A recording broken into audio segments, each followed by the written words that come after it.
Selamat siang pemirsa, Anda menyaksikan Breaking News TV One. Hari ini pemerintah akan mengumumkan rincian kenaikan PPN dari 11% menjadi 12% untuk barang mewah. Dan rincian ini akan disampaikan oleh Menteri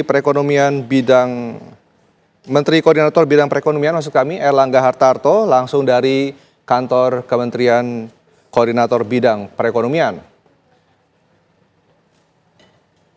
Dan saat ini para Menteri Bidang Perekonomian ini sudah masuk, ada Menko Perekonomian Erlangga Hartarto dan juga Menteri Keuangan Sri Mulyani tampak hadir mendampingi.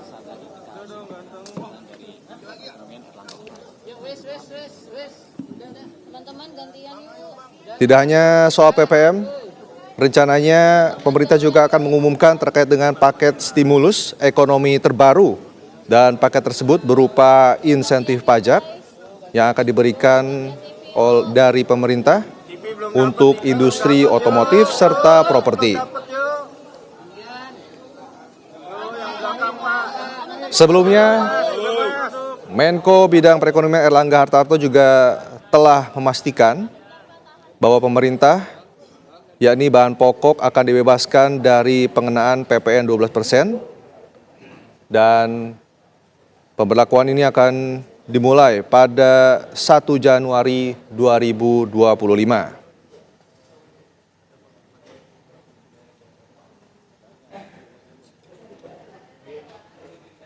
Selain soal PPN, pemerintah juga rencananya akan mengumumkan mengenai kebijakan fiskal lainnya, di antaranya soal insentif pajak penjualan atas barang mewah atau PPNBM dari kendaraan dan pajak pertambahan nilai ditanggung pemerintah atau PPN-DTP.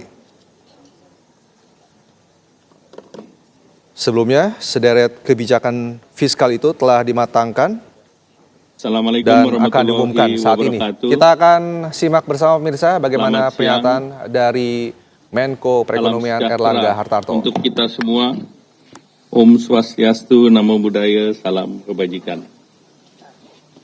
Kami hormati teman-teman media cetak, media elektronik. Pagi hari ini hadir bersama Bu Menteri Keuangan, Ibu Sri Mulyani, kemudian Menteri UMKM, Pak Maman Abdurrahman, Menteri Perindustrian, Pak Agus Gumiwang Kartasasmita, Menteri Ketenagakerjaan, Bapak Yaserli, Menteri Perumahan dan Kawasan Pemukiman, Pak Marwara Sirait, Menteri Perdagangan, Pak Budi Santoso, Kepala Badan Pangan Nasional, Bapak Arief Prasetyo, Direktur Utama PLN, Pak Darmawan Prasojo, dan Direktur Utama BPJS Ketenagakerjaan, Pak Anggoro Eko Cahyo. Bapak Ibu yang kami hormati, atas arahan Bapak Presiden, maka pada pagi hari ini kita sampaikan paket kebijakan ekonomi untuk kesejahteraan yang nanti juga akan disampaikan oleh masing-masing menteri. Nah, sebagai background, hingga akhir tahun ini pertumbuhan ekonomi masih terjaga rata-rata 5%, secara kumulatif sampai dengan Q3 itu 5,03%. Dan inflasi tetap terjaga di bulan November di 1,5%, 1,55. Konsumsi rumah tangga ini menyumbang lebih dari 50% ekonomi Indonesia dan tumbuh kuat dan diharapkan tumbuh di atas 5%. Daya beli masyarakat masih relatif kuat. Kita lihat di keyakinan konsumen, ini bulan November masih 125,9.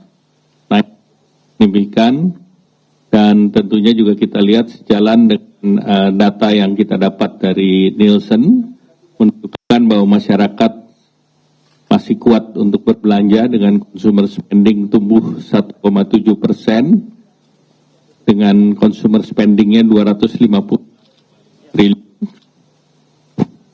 FMCG, fast moving consumer good, itu 1,1% tumbuhnya.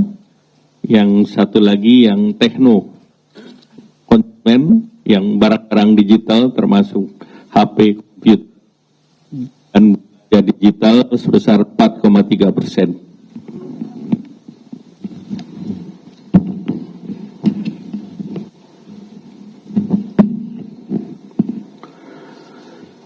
Sesuai dengan amanah Undang-Undang tentang Harmoni Peraturan Perpajakan, ini sesuai dengan jadwal yang telah ditentukan, tarif PPN tahun depan akan naik sebesar 12% per 1 Januari.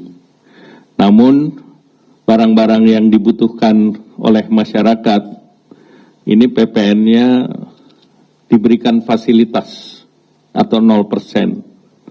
Jadi barang yang seperti kebutuhan pokok, beras, daging, ikan, telur, sayur, susu, gula konsumsi, jasa pendidikan, kesehatan, angkutan umum, tenaga kerja, jasa keuangan, jasa asuransi, vaksin polio, hana, rumah sangat, dan pemakaian air, seluruhnya bebas PPN.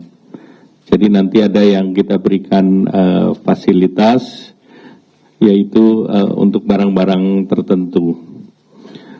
Nah, kemudian bahan makanan lain dengan penerapan PPN 12% tersebut, pemerintah memberikan stimulus ataupun paket kebijakan ekonomi bagi rumah tangga berpendapatan rendah, itu PPN ditanggung pemerintah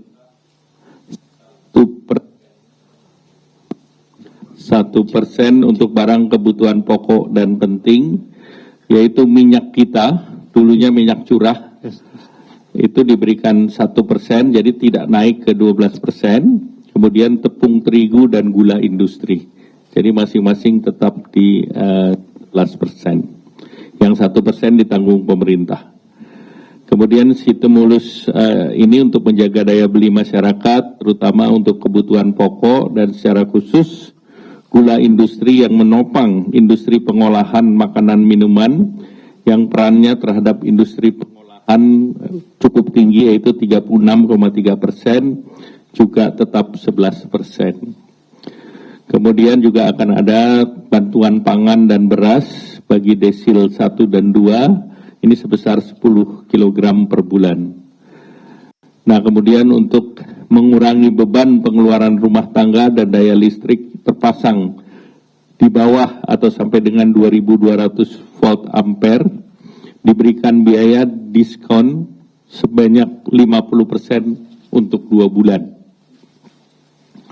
Nah, bagi kelas menengah, itu pemerintah melanjutkan kembali PPN ditanggung pemerintah untuk properti sampai dengan 5 miliar dengan dasar pengenaan pajak 2 miliar. Jadi 2 miliar ditanggung pemerintah, sisanya yang sampai dengan 5 miliar, 2 sampai 3 miliar, yang 3 miliarnya bayar.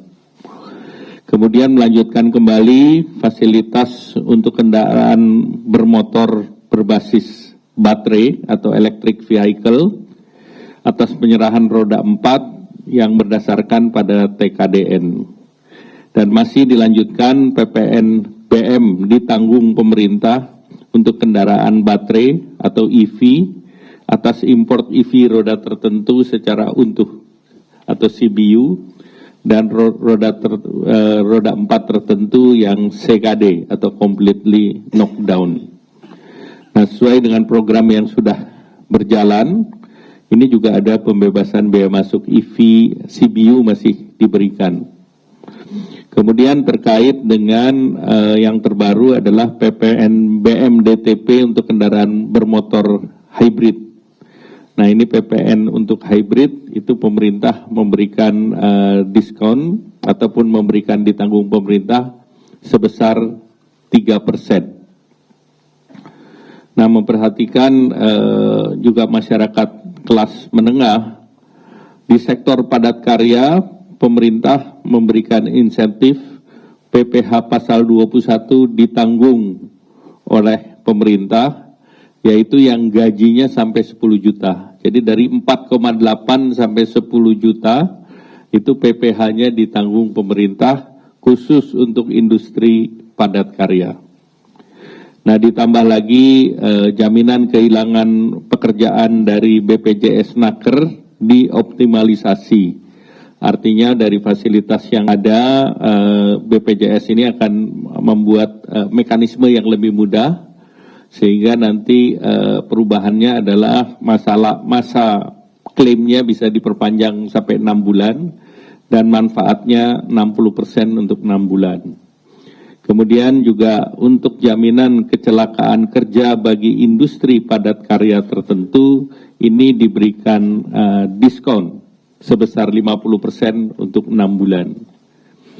Nah, bagi dunia usaha khususnya UMKM, ini PPh final 0,5% diperpanjang sampai dengan 2025. Kalau berdasarkan regulasi yang ada, tahun 2024 sudah selesai, tetapi ini tetap kita perpanjang sampai dengan 2025. Kemudian untuk pembiayaan industri padat karya, ini fasilitas baru, itu pemerintah memberi subsidi untuk kredit investasi. Jadi untuk kredit investasi guna revitalisasi permesinan di sektor padat karya, itu bisa tekstil, bisa furniture, bisa alas kaki, itu apapun banknya pemerintah subsidi 5%. Dan ini 5% tentu menjadi bagian daripada plafon subsidi yang ada dalam program kredit usaha rakyat. Nah, selanjutnya kami minta Bu Menteri Keuangan untuk kan secara rinci. Kami persilakan.